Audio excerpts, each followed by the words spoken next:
Here's what's coming up on this month's new episode of the Business of Cleaning podcast. Dr. Ian Charlery spent 10 years as a police officer, but realized his passion laid elsewhere. My decade of service as a police officer in the Cayman Islands was foundational to my leadership journey. The role taught me to stay calm under pressure, make decisions quickly, and remain accountable for the outcomes. I left law enforcement to make a broader impact and create a better future for my family. I initially aimed to become a lawyer, but I missed the entrance exam by 1 point. Actually, I held the study groups, and everybody else that I held the study groups for, they passed. Some of them are lawyers now. Some of them are actually become politicians. Some of them have become other things. But that helped me to pivot to not being able to accomplish that helped me to pivot to social sciences. And I still had the intention of converting to a law degree.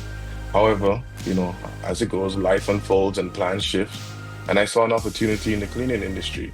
It combined my interest in leadership and systems, and with a chance to make a tangible impact, leading me to build a successful business from the ground up. His unique leadership and empathy and understanding for his employees have led to a low turnover rate. Leadership in law enforcement requires a balance between empathy and authority. And so to me, those skills have been invaluable as I've been able to transition them into business, especially when I'm guiding my teams through challenges and inspiring them toward a shared vision.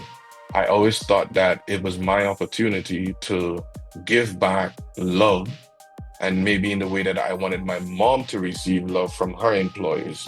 So I just kept on putting myself in my mother's employer's shoes. And I said, hey, you know what? I want to build a successful business, but I want to build it in a way that people want to come here.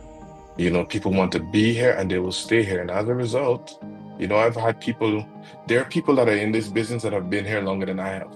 Dr. Charlery discusses that employees aren't afraid of AI and technology, but rather they want to be prepared and trained on how to use the technology. People fear what they don't understand. And so a lot of this adopting new technology, it comes with challenges. Particularly helping the staff feel prepared and comfortable is like one of the biggest challenges. I realized that they needed better tools and support to digest the changes. And we just committed to providing phones and data plans for all of our staff. And this enables easy communication, access to janitorial managers' features. While it added overhead costs, it showed our commitment to becoming a more data-driven business while prioritizing our employees' needs. This month's new episode goes live on Wednesday, January 22nd. You can listen to us on Spotify, Apple Podcasts, iHeartRadio, and the video portion on YouTube. Don't forget to subscribe and leave a 5-star review today.